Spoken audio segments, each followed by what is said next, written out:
on behalf of all of those who, through no fault of their own, find that they have to avail of the employment insurance system from time to time, especially those of my constituents in Randenbury Bureau and St. George's, who both pay into and again have to end up having to rely on employment insurance.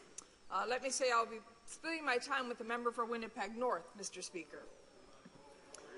I'm told, Mr. Speaker, that until you actually have to avail of the employment insurance system, it's really hard for you to understand or appreciate just what is involved. And I hear that from time to time from my constituents, the people that I represent, who would really much rather be working and earning a living than having to depend on a system of any sort to help them provide for their families. Recently released employment data, for instance, for the province that I represent in Newfoundland and Labrador, shows that unemployment levels are steadily rising. The general unemployment rate for February 2015 was 12.6%, up nearly a full percentage point from February of 2014.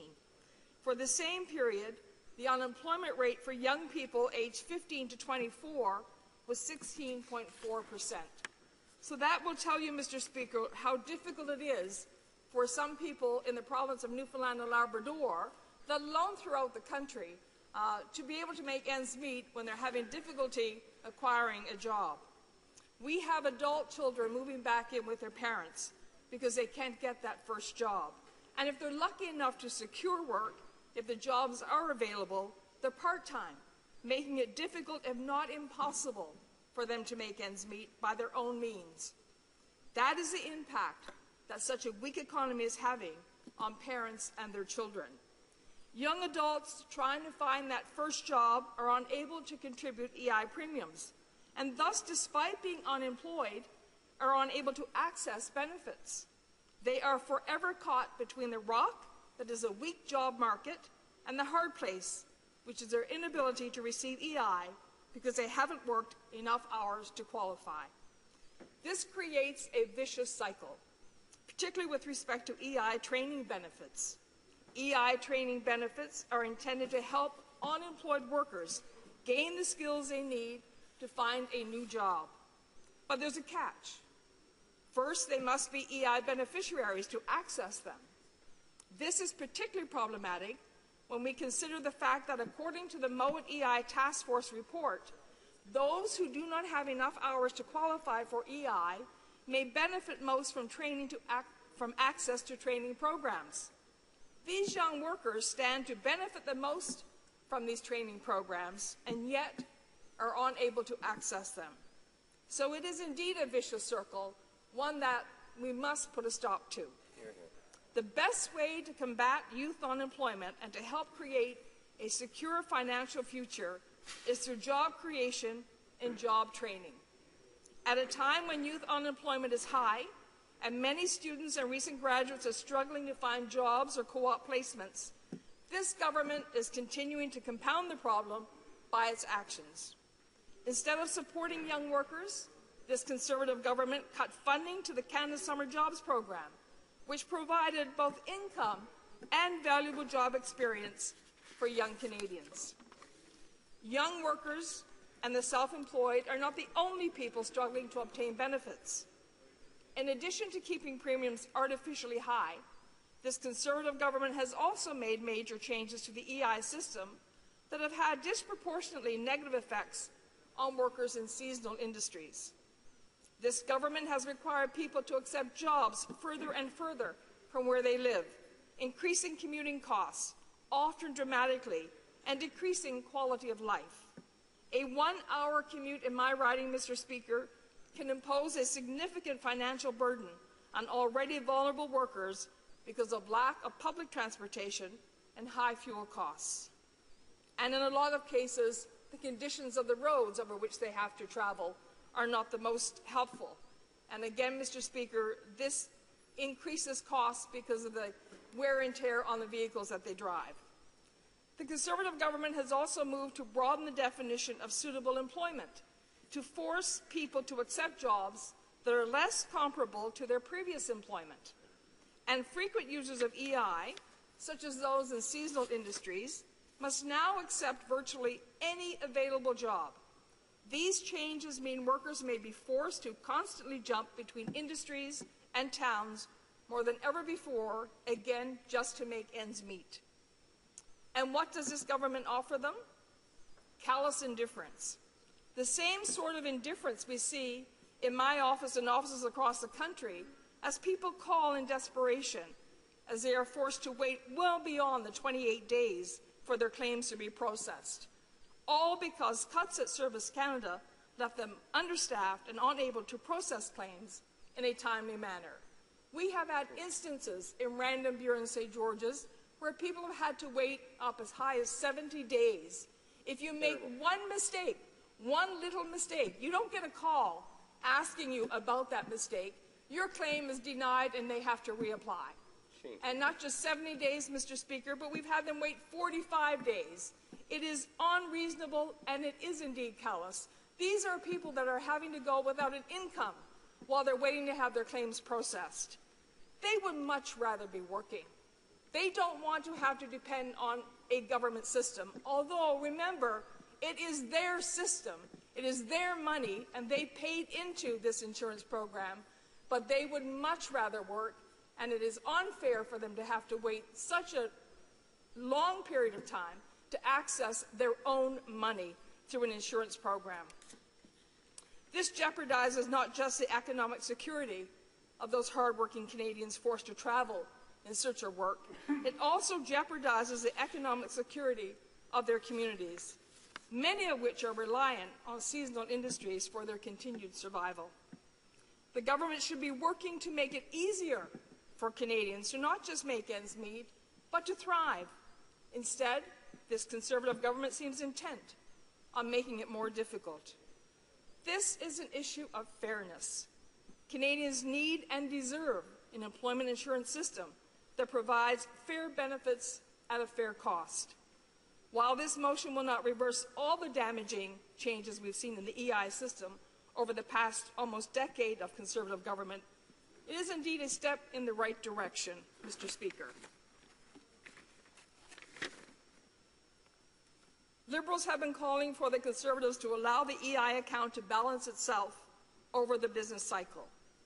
However, since the government agreed to that in 2012, they have never actually allowed the rate to be set where it should to achieve a 7-year balance.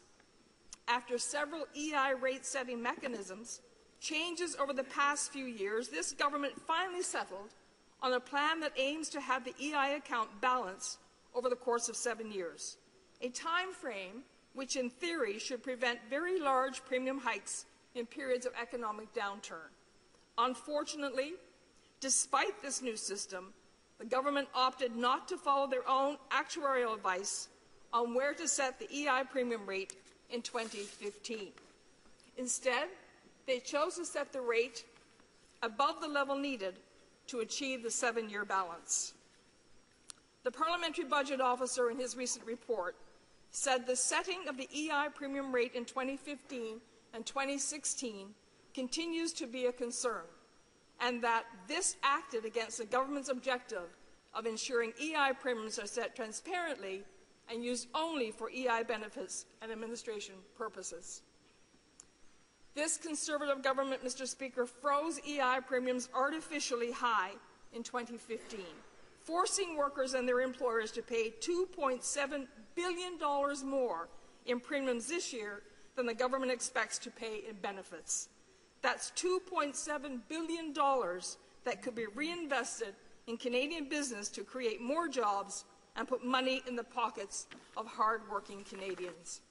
That decision by the government was unfair. Perhaps even more unfair, many unemployed Canadians are unable to collect EI benefits despite paying into the program. In 2014, only 38% of unemployed workers in Canada were eligible to collect EI. Contract workers are often unable to access benefits between contracts. Part-time workers often don't accumulate enough hours to be eligible, and the self-employed still have access to fewer benefits than other workers. Mr. Speaker, it is time for us to take this seriously and to do what needs to be done to set the employment insurance benefit system right. Hear, hear. Questions and comments? Question et commentaires? La députée de la Salle. The Honourable Member for La Salle-Mar. Thank you, Mr. Speaker. I would like to thank my colleague for her speech. I would like to ask her how the conservative reforms of EI have affected her region of Newfoundland and her riding, and how access to EI is getting harder and harder. It's forcing people in my riding of La Salle-Mar to make sacrifices to make ends meet, and I'd like to know in her riding, her area, how EI reforms and cuts have affected people there. The Honourable Member for Randon, Buren, St. George's. Thank you, Mr. Speaker, and I thank my colleague for her question. Anyone who has had to be available to those who need to access the employment insurance program knows only too well how difficult it is, and in fact, how hard they find it. In fact, some of them actually are embarrassed about having to access a program that really is their program and one that they have paid into. It wouldn't exist without them. But, Mr. Speaker, there are so many who have had to wait so long that sometimes they just give up and they leave their families. They apply for work across the country. Certainly in Newfoundland and Labrador, we have had many people who go to work in Alberta because they know that waiting to find employment in Newfoundland and the length of time it takes to avail of the employment insurance program means that they can't support their families. So they will leave their families. And, Mr. Speaker, unfortunately, what we're finding in many cases is that it means parents have to go without attending a graduation, don't get to be a part of a birthday celebration. Their parents are getting older. They can't be around them. Mr. Speaker, this is really affecting family life, and the measures that this government has taken has not helped in any way, shape, or form to make life easier for those who, through no fault of their own, have had to avail of the employment insurance system. Questions and comments? Question et commentaires. The Honourable Member for Lac St. Louis. Thank you, Mr. Speaker. I listened to the member's speech, and as usual, it was very insightful, and she was able to relate the situation on the ground in her riding related to the national debate we're having here today in this House. It was mentioned by members on the other side of the House a little short while ago that the government was creating opportunities, and I'm just wondering what the member would say to that, because she mentioned in her speech that she's seeing the unemployment rate in her community go up and up and up, and the government will be quick to say that it's not the fault of the unemployed if they're unemployed, but if the government really believes that, how can it say it's creating opportunities when the unemployment rate is going up? The Honourable Member for Randon, Buren, St. George's. Thank you, Mr. Speaker, and I thank my colleague for the question. We're watching the unemployment rate go up in Newfoundland and Labrador, and we all know that there could be any number of reasons for that. But the issue for us is that we need to help create jobs. Governments don't create jobs on their own. They need to work with private sector to do that. But when you have the private small and medium-sized businesses who are having trouble because the rates for EI premiums are increasing, then they're more inclined not to hire than to hire. So that affects the hiring process. The small and medium-sized businesses are the backbone of our economy, particularly in rural communities. So if you're going to make the premium so high that it's impossible for the employers to be able to meet the demand if they were to hire, then it really does ensure that they don't do the hiring that they want to do or the hiring that needs to be done to accommodate those people who have a certain skill set but are forced to leave Newfoundland and Labrador in order to make use of it. Hear, hear. Resuming debate. Reprise